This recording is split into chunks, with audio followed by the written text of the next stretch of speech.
Good evening friends. और इस video में मैं अपनी टाटा टियागो सीएनजी के बारे में बात करने वाला हूं।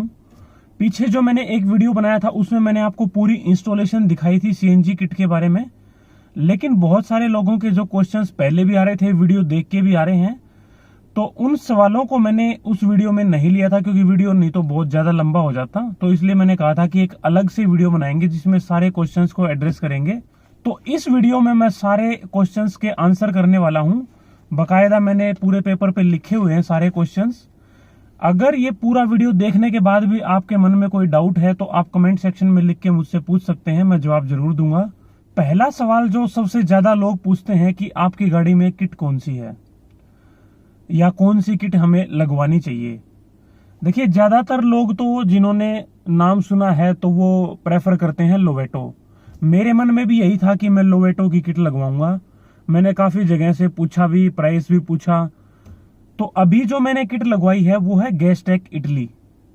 गैसटेक इटली भी एक ठीक ब्रांड है, इटालियन ब्रांड है। एक चीज तो मैं आपको ये बताऊंगा कि चाइनीज ब्रांड के लिए कभी मत जाना, हो सके तो इटालियन ब्रांड के लिए जाना। लोवेटो के लिए जाओ तो बेस्ट है, बेस्ट किट है नो डाउट, लेकिन आपको उसके लिए कम से कम भी ये मान के चलो कि 10 से 12 हजार रुपए एक्स्ट्रा पे करने पड़ेंगे। एक चीज जो मैं कहना चाहता हूं, किट चाहे कोई भी हो, चाइनीज किट वगैरह को छोड़ के कोई भी ठीक ब्रांड की किट हो, उसको अच्छी जगह से इंस्टॉल करवाओ। अगर आपका इंस्टॉलेशन अच्छा है तो आपकी सारी किट बढ़िया चलेंगी। आपकी किट लोवेटो की है लेकिन आपका इंस्टॉलेशन अगर ढंग से नहीं हुआ ना, तो ये मान लो कि आपको वो लोवेटो की किट भी बेकार ही है फिर। और दूसरा फिर प्राइस का देखो ऊपर नीचे होता रहता है। जब मैंने किट लगवाई तो ये अप्रैल का टाइम था, अप्रैल की स्टार्टिंग का। उस टाइम कोविड बिल्कुल पीक पे चल रहा था, तो उस टाइम जो सिलेंडर्स की डिमांड थी ना, ऑक्सीजन सिलेंडर्स की, वो बहुत ज्यादा बढ़ी हुई थी। जो भी कंपनियां सीएनजी किट के लिए जो सिलेंडर्स प्रोवाइड करती हैं, जो सिलेंडर्स मैन्युफैक्चर करती हैं, वो सारी कंपनियां ऑक्सीजन सिलेंडर बनाने में शिफ्ट हो गई थी। तो इसलिए सिलेंडर मिलने ही भारी हो रहे थे। और दूसरा, लॉकडाउन की वजह से किट भी नहीं मिल रही थी। तो इसलिए मेरे को ये किट नॉर्मल प्राइस के कंपैरिजन में आप देखोगे तो काफी महंगी पड़ी है। मुझे ये 37,000 की पड़ी है, और आरटीओ चार्जेस अलग से। आरटीओ चार्जेस के बारे में भी बात करूंगा आगे। नॉर्मली अगर मान लो, इवन खुद मेरे को शॉपकीपर ने बोला कि अगर आपको 1.5 से 2 महीना पहले ये किट लगवाते तो आपको ये 30,000 रुपए की पड़ जाती, और 3 महीने पहले लगवाते तो 28,000 रुपए की पड़ती। तो यानी आप ये देखो कि 28,000 रुपए से 3 महीने में सीधा ऑलमोस्ट 10,000 रुपए का जंप आ गया। और मेरे सिर्फ 15 दिन बाद मैंने ही अपने एक दोस्त की गाड़ी में भी लगवाई थी सीएनजी। हालांकि वो टियागो नहीं थी, वो दूसरी गाड़ी थी। उनको वो 38,000 की पड़ी थी, यानी 1,000 रुपए तो 10-15 दिन के बाद ही बढ़ गए थे। और फिर तीसरा सवाल है कि कहां से किट लगवाएं। ये देखो बहुत ज्यादा जरूरी है। मैंने पहले भी बताया कि किट चाहे कितनी भी अच्छी हो, अगर आपकी इंस्टॉलेशन बढ़िया नहीं हुई ना, तो ये मान लो कि आपकी वो किट बेकार है। अगर आपकी एक नॉर्मल भी किट है, अगर अच्छी जगह से इंस्टॉल हुई है, तो ये मान लो आपकी वो बहुत बढ़िया चलने वाली है, आपको पूरा मजा आने वाला है। इसलिए किट की इंस्टॉलेशन बहुत ज्यादा इंपॉर्टेंट है बजाय के ब्रांड के। देखो, ब्रांड भी इंपॉर्टेंट है, मैं ऐसा नहीं बोल रहा कि ब्रांड बिल्कुल इंपॉर्टेंट ही नहीं है, लेकिन ज्यादा प्रेफरेंस हमेशा इंस्टॉलेशन को देना। इसलिए हमेशा हो सके तो अपने थोड़ा सा नजदीक कोशिश करो कि आप जहां रहते हो वहां के नजदीक से किट लग जाए, क्योंकि छोटे मोटे इश्यूज आते ही हैं कभी ना कभी। तो चाहे हालांकि वो कोई इश्यू ना हो, लेकिन आपको हो सकता है लगे, उसके बारे में भी मैं आगे बताऊंगा। मेरे को भी आए हैं 1-2 इश्यूज। और दूसरी चीज फिर वही कि अच्छा इंस्टॉल करने वाला होना चाहिए। मान लीजिए एक कोई 5 किलोमीटर दूर है, एक कोई 10 किलोमीटर दूर है। अगर 10 किलोमीटर वाला बढ़िया है तो 10 किलोमीटर वाले को हमेशा प्रेफरेंस देना, और कोशिश करना कि जितना नजदीक से हो सके आपकी किट लग जाए। इवन मेरी एक फ्रेंड से बात हो रही थी व्हाट्सएप पे, मतलब फ्रेंड तो नहीं, वैसे ग्रुप से ही हमारी बात हुई थी। उन्होंने अपने जगह से 150 किलोमीटर दूर से किट लगवा ली, और उनको फिर वही मैंने क्या बताया कि छोटे मोटे इश्यूज तो आते ही रहते हैं। उनको स्टार्टिंग से ही आने लग गए, उनको थोड़े से ज्यादा ही आ रहे थे। तो वो भाई साहब 150 किलोमीटर चक्कर काट रहे हैं हर किसी इशू के लिए, मतलब डेली उनका आना जाना ही लगा रहता है। तो आप सोच के देखो वो कितना परेशान हो चुके होंगे। और अगर आपके पास गाड़ी है, आपका सर्विस सेंटर दूर है, तो आप इस प्रॉब्लम को और भी अच्छे से समझ सकते हैं। अब अगले सवाल पर आते हैं, टैंक कैपेसिटी। लोग पूछते हैं कि टैंक की कैपेसिटी कितनी है, सीएनजी कितनी आ जाती है। तो ये सारे सवाल जिसके भी मन में है, आपकी ये वीडियो देख के ये सारे डाउट क्लियर हो जाएंगे। देखो, पहली चीज तो ये है कि मैंने अपनी पिछली वीडियो में भी बताया था कि टियागो में 14 किलो वाला सिलेंडर लगता है। एक 10 किलो का सिलेंडर आता है, एक 12 का आता है, एक 14 का आता है। सबसे जो ज्यादा यूज में होता है वो होता है 12 किलो का सिलेंडर। मोस्टली गाड़ियों में वही लगता है, सिवाय कुछ गाड़ियों के। तो उन कुछ गाड़ियों में से एक गाड़ी है टाटा टियागो, क्योंकि जो इसका बूट स्पेस है, जहां पे मतलब सिलेंडर लगता है, वो जो स्पेस है ना, वो थोड़ा सा नैरो है। वहां से आप देखोगे ना बूट अपना खोल के भी, तो बिल्कुल अंदर की तरफ से सीट के पास से थोड़ा सा नैरो स्पेस है। जो 14 किलो का सिलेंडर होता है उसका डायमीटर ज्यादा होता है, और जो 12 किलो का सिलेंडर होता है उसकी लेंथ ज्यादा होती है। तो इस वजह से, लेंथ ज्यादा होने की वजह से 12 किलो का सिलेंडर इसमें फिट बैठता नहीं है। अगर आप धक्के से कोशिश करोगे तो वो उस साइड से भी बिल्कुल अड़ जाएगा, और उस साइड से जो आपका वाल होता है जो ऑन ऑफ के लिए, वो भी घूमना बंद हो जाएगा। तो इसलिए 12 किलो का सिलेंडर मत लगवाएं। वैसे तो कोई भी इंस्टॉल करने वाला लगाएगा ही नहीं, क्योंकि इसमें फिट होता ही नहीं है। तो इसलिए हमेशा 14 किलो का सिलेंडर ही टियागो में लगेगा। दूसरी चीज ये है कि कई लोग ये सोचते हैं कि 12 किलो से तो फिर 14 किलो बढ़िया है। भाई 14 किलो बढ़िया नहीं है। क्यों नहीं है वो भी मैं आपको बताता हूं। क्योंकि देखो, एक तो इसका डायमीटर ज्यादा है, तो इसलिए ये बूट को ज्यादा कवर कर लेता है। हालांकि ऐसा नहीं है कि बूट बिल्कुल बचता ही नहीं है, वो बूट स्पेस में हम आपको बताएंगे। 12 किलो का सिलेंडर का है, जो उसका डायमीटर कम होने की वजह से वो बूट ज्यादा बच जाता है थोड़ा आपकी गाड़ी में। और जो एक एडवांटेज जो होना चाहिए 14 किलो के सिलेंडर में, कि गैस ज्यादा आनी चाहिए, ऐसा कुछ भी नहीं है। मैंने बहुत सारे लोगों से बात करी है जिनकी गाड़ी में 12 किलो का सिलेंडर है, और बहुत सारे ऐसे लोगों से भी बात करी है जिनके पास टाटा टियागो है, मतलब 14 किलो का सिलेंडर है उनकी गाड़ी में। तो सेम ही गैस आती है दोनों में। इवन मेरे को भी ये मान के चलो 9-10 हजार किलोमीटर मैंने अपनी गाड़ी चला ली है सीएनजी में, कोई भी फर्क नहीं है। जितना 12 किलो में गैस आती है, ऑलमोस्ट उतनी ही गैस इसमें आती है। 150 ग्राम का फर्क हो तो देखो कह नहीं सकते, नहीं तो ये मान के चलना कि बराबर ही गैस आएगी। लेकिन टाटा टियागो ओनर्स की ये मजबूरी है कि 14 किलो का सिलेंडर आपको लगवाना पड़ेगा। अगला जो क्वेश्चन है वो है माइलेज, कि माइलेज कितना देती है। देखो, माइलेज मैं फिर बताता हूं, आपकी इंस्टॉलेशन पे डिपेंड करता है। अगर आपकी इंस्टॉलेशन अच्छी हुई है तो माइलेज भी अच्छा आएगा, पावर पिकअप भी अच्छा रहेगा। तो मेरी गाड़ी जो माइलेज दे रही है वो ओवरऑल 28 के आसपास का माइलेज दे रही है। मतलब अभी तक की पूरी ऑब्जर्वेशन है ये। मैं हर बार जब भी सीएनजी फिल करवाता हूं तो ट्रिप को 0 कर लेता हूं। कहीं भी लॉन्ग रूट पे जाता हूं हाईवे पे, तो भी ट्रिप को 0 करके मैं मेजर करता हूं कि क्या एवरेज निकल रही है। सिटी में भी मतलब मैंने अच्छे से कैलकुलेट किया है। तो आप ये मान के चलो कि सिटी में आपको मिलेगा 25 से 27 के बीच में, हाईवे पे आपको मिल जाएगा 30-31 के आसपास।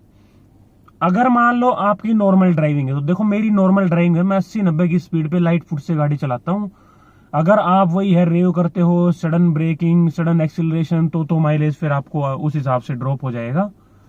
लेकिन मैंने जो मैक्सिमम माइलेज निकाला है वो 31 कुछ का निकाला है हाईवे पे।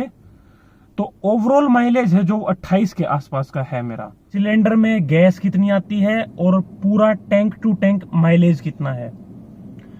अगर मेरा सिलेंडर बिल्कुल खाली हो और प्रेशर ठीक हो तो 8 किलो के आसपास मेरी गैस आती है। मैक्सिमम जो गैस आई है वो 2 बार आई है, 8 किलो 100 ग्राम। 3 बार मेरा सिलेंडर अभी तक बिल्कुल खाली हुआ है। एक बार आई थी 7.9 kg और 2 बार आई है 8.1 kg। तो आप मान के चलिए 8 किलो के आसपास आपकी गैस आ जाएगी, अगर आपका प्रेशर ठीक है। यहाँ पे ऑनलाइन पंप है, उनसे ही मैंने भरवाया था तो मैं बात कर रहा हूँ। अगर ऑनलाइन नहीं है तो हो सकता है आपके में क्या पता 6-7 किलो ही आए। और दूसरा टैंक टू टैंक माइलेज ये है कि लमसम मैं मान के चलता हूँ मेरी गाड़ी 200 किलोमीटर के आसपास चलती है, सिटी और हाईवे दोनों मिला के।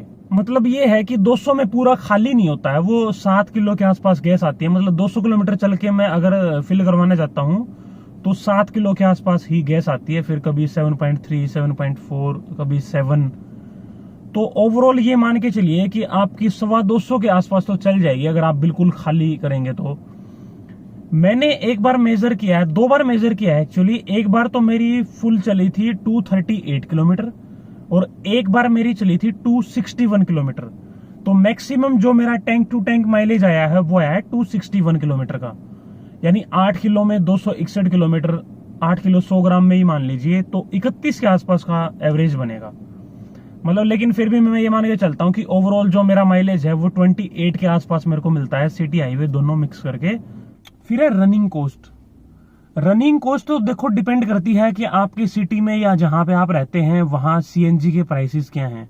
मेरे यहाँ पे सीएनजी का प्राइस 51.38 है, तो ऑलमोस्ट 2 के आसपास आप कह सकते हो, मतलब 1.25 से 2 के बीच में मेरा रनिंग कॉस्ट पड़ता है। पावर एंड पिकअप, जो सबसे ज्यादा पूछने वाला क्वेश्चन है ना कि पावर कैसा है, पिकअप कैसा है, ड्रॉप तो नहीं होगी, गाड़ी जर्क तो नहीं मारती, मिसिंग तो नहीं मारती, बंद तो नहीं हो जाती। अगर आपका इंस्टॉलेशन ठीक है तो आपको पावर पिकअप में कोई भी दिक्कत नहीं आएगी। पिछली वीडियो में भी मैंने आपको बताया था पावर एंड पिकअप के लिए एडवांसर या बूस्टर जिसको बोलते हैं वो लगवाना बहुत जरूरी है। मैंने कम से कम भी ये मान के चलो कि 10 लोगों से बात करी होगी जो सीएनजी इंस्टॉल करते हैं। उनमें से 4-5 को तो मैंने सिर्फ इसलिए रिजेक्ट कर दिया था कि उन्होंने कहा एडवांसर की कोई जरूरत नहीं है। अरे भाई साहब, जो एक साइंटिफिक चीज है उसकी जरूरत क्यों नहीं है? एडवांसर का काम क्या है कि जो पावर ड्रॉप हो जाता है सीएनजी किट इंस्टॉल होने के बाद, उस पावर ड्रॉप को वो कुछ हद तक मैनेज करता है। तो क्यों जरूरत नहीं है एडवांसर की? लेकिन जो अच्छे इंस्टॉल करने वाले हैं उन्होंने मेरे को यही बताया कि एडवांसर लगवाना चाहिए। मैंने काफी यूट्यूब पे भी देखा, वीडियोस देखी, गूगल पे सर्च किया, मतलब काफी रिसर्च करी, तो मुझे ये लगा कि एडवांसर लगवाना बहुत जरूरी है। मैंने एडवांसर लगवाया हुआ है और पावर एंड पिकअप में मेरे को कोई दिक्कत नहीं आती है, तो इसलिए मैं आपको यही रिकमेंड करूंगा कि एडवांसर जरूर लगवाएं। पावर एंड पिकअप देखो आपको डेफिनेटली पेट्रोल के कंपैरिजन में कम मिलेगा। आप ये सोच रहे हो कि उतना ही पावर पिकअप आपको मिले, ऐसा तो पॉसिबल ही नहीं है। इवन आप डीजल पेट्रोल में कंपेयर करोगे तो उनका पावर एंड पिकअप आपको सेम नहीं मिलेगा।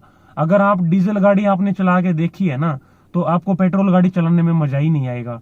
अगर आप पेट्रोल के हैबिचुअल हैं तो शायद आपको डीजल में मजा ना आए। तो सीएनजी तो फिर एक अल्टरनेट फ्यूल है, तो डेफिनेटली डिफरेंस तो आना ही है। लेकिन जो मेन डिफरेंस जो मेरे को फील हुआ ना वो मेरे को फील हुआ है, मतलब जो सिलेंडर हमारा रखा जाता है ना बूट में, उसकी वजह से। क्योंकि सिलेंडर ये मान के चलो कि 80 किलो के आसपास का भारी है। अगर आपने कभी अपनी गाड़ी में फील किया हो कि 2 बंदे एक्स्ट्रा बैठे हों तो पावर एंड पिकअप में डिफरेंस आता है। लेकिन सिलेंडर रखने के बाद जो डिफरेंस है ना वो ज्यादा आपको आता है, क्योंकि वो बिल्कुल एंड पॉइंट पे रखा गया है। अब बंदे बैठते हैं वो तो बीच में बैठते हैं, सेंटर ऑफ ग्रेविटी के मतलब आसपास, तो वो जो पावर एंड पिकअप है ना वो इतना फील नहीं होता। ये मान के चलो कि आपको 50 किलो वेट उठाना है, एक तो दोनों हाथों पे आपको सर के ऊपर उठाना है, एक मैं कह दूं आपने उंगलियों पे उठाना है 50 किलो वेट, तो डेफिनेटली सी बात है आप उंगलियों से उठाएंगे तो बहुत ज्यादा जोर लगेगा। ऐसे करके आप सर के ऊपर तो हो सकता है आराम से भी उठा लें। तो वही चीज है कि गाड़ी के बिल्कुल एंड पॉइंट पे वो रखा गया है वेट। क्योंकि जैसे ही मेरी गाड़ी में सीएनजी इंस्टॉल हुई किट, मैं सीएनजी भरवाने के लिए गया तो मेरे को काफी ज्यादा ड्रॉप फील हुआ। मेरे को लगा यार कि गाड़ी बिल्कुल दबरी है, मतलब जैसे 4 बंदे बैठा के हम गाड़ी चलाते हैं ना, वो वाली फील आ रही थी मेरे को। फिर मैं एक बार तो मेरे मन में आया कि गाड़ी सीएनजी पे तो नहीं चल रही है। फिर मुझे लगा कि सीएनजी तो उन्होंने भरवाई नहीं है, भरवाएंगे कहां से, भरवाने तो मैं जा रहा हूं अब। मतलब टोटल कंक्लूजन फिर मेरा यही था कि ये जो डिफरेंस है वो मेनली उस वेट की वजह से है। फिर मैंने सीएनजी फिल करवाई, मेरी गाड़ी सीएनजी पे चली। तो जब बिना सीएनजी के चल रही थी और सीएनजी में चल रही थी उसमें मेरे को कोई खास डिफरेंस फील नहीं हुआ। लेकिन किट इंस्टॉल होने के बाद और पहले जो डिफरेंस था वो डिफरेंस डेफिनेटली था। लेकिन 2 से 3 दिन में आप इतने हैबिचुअल हो जाओगे कि आपको ये डिफरेंस फील नहीं होगा। थोड़ा सा अंधेरा होने लग गया है, इसलिए मैंने गाड़ी ऑन करके और ये लाइट भी ऑन कर लिया ताकि विजिबिलिटी थोड़ी सी अच्छी रहे, और गर्मी भी लगने लग गई थी अंदर से। तो अगले सवाल पे आते हैं। अगला जो सवाल है वो है सर्विस कॉस्ट या सर्विस शेड्यूल। मतलब सीएनजी लगवाने के बाद आपका सर्विस शेड्यूल क्या रहेगा, सर्विस कॉस्ट में कितना डिफरेंस आएगा। तो देखो जो सर्विस शेड्यूल है वो तो आपका ऑलमोस्ट सेम ही रहने वाला है। टाटा टियागो में थोड़ा सा डिफरेंस आप मान सकते हैं। वैसे तो देखो जो रिकमेंडेड है कंपनी की तरफ से वो तो 15,000 किलोमीटर पे है, लेकिन नॉर्मली सीएनजी के बाद 10,000 किलोमीटर पे अगर आप सर्विस करवाएंगे तो ज्यादा बेटर है। मारुति हुंडई वगैरह की गाड़ियों में तो जो सर्विस शेड्यूल है वो तो है यही कि 10,000 किलोमीटर के बाद आप सर्विस करवाएं। टाटा टियागो में आप 15,000 के बाद भी करवा सकते हैं, इशू ऐसा कुछ है नहीं। लेकिन अगर आप ज्यादा ही सेफ साइड रहना चाहते हैं तो 10,000 किलोमीटर पे आप सर्विस करवाइए। मैं तो 10,000 किलोमीटर पे ही करवाऊंगा। अभी शायद अगले महीने मेरे 10,000 किलोमीटर पूरे हो जाएंगे, वो भी मैं आपको दिखाऊंगा। कॉस्ट में डिफरेंस आता है सिर्फ 200-400 रुपए का। कॉस्ट में डिफरेंस किस चीज का आता है? जो स्पार्क प्लग होते हैं वो स्पार्क प्लग आपके चेंज होते हैं हर अल्टरनेट सर्विस पे। यानी ये मान के चलो 20,000 किलोमीटर पे आपके स्पार्क प्लग चेंज होंगे, उसके अलावा आपका कोई भी एक्स्ट्रा खर्चा नहीं आएगा। जो नॉर्मल खर्चा है वही है। एक खर्चा और एक्स्ट्रा है, वो है 3 साल के बाद। हर 3 साल में आपको अपने सिलेंडर की टेस्टिंग करवानी होती है। यानी ये मान के चलो कि सिलेंडर की सर्विस ही कह सकते हो आप उसको। उसमें पूरी टेस्टिंग करते हैं, एक पूरा प्रोसीजर होता है। आप वीडियो देख सकते हो यूट्यूब पे, या कभी अगर मैं करवाऊंगा तो मैं भी वीडियो जरूर बनाऊंगा उसकी। तो वो 1,000 से 1,200 रुपए का आसपास का खर्चा है, लेकिन वो आपका सिर्फ 3 साल में एक बार होने वाला है। और क्योंकि जो कंप्लायंस प्लेट होती है, कैमरा ही गिर गया था अपना, एक कंप्लायंस प्लेट होती है जो आगे की तरफ लगी होती है जिसमें वैलिडिटी पूरी लिखी होती है। तो कंप्लायंस प्लेट 3 साल के लिए ही वैलिड होती है। अगर आप कहीं भी सीएनजी भरवाने जाएंगे तो वहां भी लिखा होगा no compliance plate no CNG, no valid compliance plate no CNG. तो यानी उसका वैलिड रहना जरूरी है। और वैसे भी 3 साल में एक बार अपनी सेफ्टी के लिए भी हमें सिलेंडर टेस्टिंग जरूर करवानी चाहिए। कुछ लोग करवाते नहीं है, मैं उनको यही रिकमेंड करूंगा कि आप लोग जरूर करवाएं। 1,000-1,200 रुपया खर्चा है 3 साल में, कोई बड़ी बात नहीं है। अगला सवाल है बूट स्पेस, कि बूट स्पेस कितना बचता है, नहीं बचता है।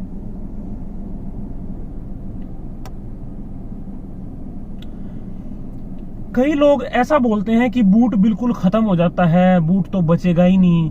लेकिन मेरे को पर्सनली ऐसा फील नहीं हुआ। मैंने पिछली वीडियो में भी आपको दिखाया था, अगर आपने वो वीडियो नहीं देखी है तो आप जाके जरूर देखना, चेक करना, टाटा टियागो सीएनजी लिख के, या मेरे चैनल पे जाके देख लेना। अभी तो ज्यादा वीडियो है भी नहीं चैनल पे। तो उसमें मतलब इतना बूट स्पेस तो मेरा आराम से बचा हुआ है कि मतलब थोड़े बड़े साइज के बैग भी 2 तो आराम से आ जाएं और 2 छोटे साइज के बैग आराम से आ जाएं। तो अगर नॉर्मली आपकी छोटी फैमिली है, आपको बहुत ज्यादा बूट की रिक्वायरमेंट नहीं है, तो आप जरूर सीएनजी लगवा सकते हैं। अगर आपका बहुत ज्यादा फ्रीक्वेंट यूज है बूट का, आप ट्रेवल ज्यादा करते हैं, आपकी फैमिली बड़ी है, तो देखो आपको थोड़ी सी दिक्कत आ सकती है। लेकिन एक नॉर्मल बूट तो उसके बाद भी बचता है, ऐसा नहीं है कि बूट बिल्कुल बचता ही नहीं है। अगला जो क्वेश्चन है वो भी बहुत सारे लोग पूछते हैं कि आपको क्या क्या प्रॉब्लम आई, कोई इश्यू तो नहीं आया। तो देखो डेफिनेटली मैंने आपको पहले भी बताया है कि छोटे मोटे इश्यूज तो आपको 100% आएंगे, लेकिन वो इश्यूज हो सकता है कुछ रियल इश्यू ना हो, लेकिन आपको जरूर कुछ ना कुछ तो जरूर फील होएगा कभी ना कभी। तो इसलिए मैंने आपको ये रिकमेंड किया था कि अपने आसपास के ही सेंटर से कोशिश करना सीएनजी किट इंस्टॉल करवाने की, ना तो आपको फिर वही है बार बार दूर भागना पड़ेगा। क्योंकि अगर आप मान ले कोई भी आपको प्रॉब्लम आती है ना, तो फिर आप टाटा के सर्विस सेंटर में जाएंगे तो उनका फिर एक लिखा लिखाया एक ही बहाना होगा, आपने सीएनजी किट इंस्टॉल करवाई हुई है, ये दिक्कत तो इसलिए है। तो इसलिए बेटर ये है कि आसपास से किट इंस्टॉल करवाएं। और मेरे को अभी तक 2 इश्यूज आए हैं। एक इश्यू के बारे में तो मैंने अपनी पिछली वीडियो में भी बताया था, अगर आपने देखा होगा तो। जो ये बटन लगा हुआ है ना, जो इंडिकेटर बटन होता है कि सीएनजी कितनी बची हुई है, उसमें थोड़ा सा इश्यू है। 4 जो ग्रीन लाइट होती हैं वो चारों मेरी ऑन होती हैं, लेकिन जैसे जैसे करके वो कम होती हैं, लास्ट की 2 लाइट बच जाती हैं। उसके बाद जब सेकंड लास्ट वाली लाइट भी ऑफ हो जाती है ना, तो फर्स्ट वाली मेरी लाइट भी गायब हो जाती है। लेकिन अच्छी बात क्या है कि जो बिल्कुल लास्ट में एक रेड लाइट चलती है, यानी रिजर्व का इंडिकेशन जिसको बोलते हैं, वो मेरा फिर ऑन हो जाता है। तो मैं समझ जाता हूं कि अगर कोई भी लाइट मेरी ऑन नहीं है तो इसका मतलब मेरा लास्ट वाला जो ग्रीन सिग्नल है वो आया हुआ है, और फिर उससे भी लास्ट में तो फिर रिजर्व वाला रेड लाइट आई जाती है। तो ये भी कोई खास इश्यू नहीं था, इसके लिए मैं कहीं नहीं गया। मेरे को वैसे ही 1-2 दिन में पता लग गया था। फिर मैंने सोचा कि क्या ही चेंज करवाना है, ये तो कोई इशू है ही नहीं। एक मेनली इशू मेरे को आया था चेक इंजन लाइट का। जब किट इंस्टॉल हुई तो कोई चेक इंजन लाइट नहीं थी। उसके करीबन 1.5 महीने बाद मेरे को चेक इंजन लाइट शो हुई एकदम से MID में। लेकिन उस टाइम मेरे को और कोई डिफरेंस भी फील नहीं हुआ, मतलब पावर पिकअप बिल्कुल सेम था, कोई एक्स्ट्रा नॉइज, कोई मतलब कुछ भी नहीं था गाड़ी में, बिल्कुल स्मूथ चल रही थी, जैसे पहले चल रही थी वैसे ही चल रही थी। फिर मैंने जहां से इंस्टॉल करवाई थी मैंने उनको फोन किया, उन्होंने मेरे से पूछा कि आपको चलने में कोई डिफरेंस फील हो रहा है गाड़ी के? मैंने कहा बिल्कुल नहीं, बिल्कुल स्मूथ चल रही है जैसे पहले चल रही थी। तो उन्होंने कहा कि कोई भी इशू नहीं है, आप आराम से गाड़ी चलाओ, आप ले आओ मेरे पास। तो मैंने पूछा कि अभी लेके आऊं क्या? उन्होंने कहा कि अभी लेके आ सकते हो तो ले आओ, वरना कल भी लेना, कोई खास बड़ा इश्यू नहीं है, आप चला लो आराम से, कोई दिक्कत नहीं आएगी। शायद हो सकता है उनको पहले से ही पता होगा। फिर मैंने जो बुकलेट साथ में आती है मैंने वो चेक करी कि चेक इंजन लाइट क्यों आ सकती है। फिर मैंने गूगल पे भी पूरा सर्च किया, तो मतलब मेरे को काफी हद तक पता लग गया था कि ये शायद O2 सेंसर की वजह से, फॉल्ट की वजह से है। क्योंकि जो CNG है एक अल्टरनेट फ्यूल है, पेट्रोल का फिर अलग है, तो जो O2 सेंसर होता है ना वो फिर थोड़ा सा गड़बड़ में आ जाता है। तो इसलिए फिर मैं लेके गया, उन्होंने जो OBD स्कैनर है वो लगा के देखा, तो उन्होंने बताया कि O2 सेंसर का फॉल्ट है। उन्होंने मेरे को दिखाया भी, कुछ भी नहीं किया, सिर्फ वहां से उसको रिमूव कर दिया और चेक इंजन लाइट मेरी चली गई। उसके बाद फिर 1-1.5 महीने बाद फिर मेरे चेक इंजन लाइट एक बार आई, वो सिर्फ हार्डली 1-2 घंटे के लिए आई थी। मतलब मैं घर भी नहीं पहुंचा था, मैं ड्यूटी सेंटर पे था, तो मैं घर आया ना वो अपने आप ही गायब होगी, मेरे को जाने की जरूरत ही नहीं पड़ी। तो अब तो मेरे को पता चल गया है चेक इंजन लाइट आएगी, अगर परफॉर्मेंस में कोई डिफरेंस नहीं है तो कोई इशू नहीं है, शायद O2 सेंसर का फॉल्ट होगा, या आप चेक भी करवा सकते हैं। तो ये था आज का वीडियो। मैंने अपनी तरफ से तो कोशिश करी है कि सारे क्वेश्चंस के आंसर करूं, फिर भी अगर मेरे दिमाग से कोई क्वेश्चन निकल गया या आपके दिमाग में कोई क्वेश्चन है तो आप कमेंट सेक्शन में पूछ सकते हैं, या फिर इंस्टाग्राम पे मुझे फॉलो करके वहां पे भी आप DM कर सकते हैं, वहां पे भी मैं आपको रिप्लाई जरूर करूंगा। अगर आपको वीडियो अच्छी लगी हो तो वीडियो को प्लीज लाइक कर देना, चैनल को सब्सक्राइब कर लेना, ताकि आने वाली वीडियोस का आपको पता लगता रहे। नॉर्मली मैं डेली लाइफ व्लॉग डालता हूं, लेकिन हफ्ते 2 हफ्ते में आपको गाड़ी की भी कोई ना कोई वीडियो जरूर मिल जाया करेगी। तो आज के लिए इतना ही, बाय बाय, गुड नाइट।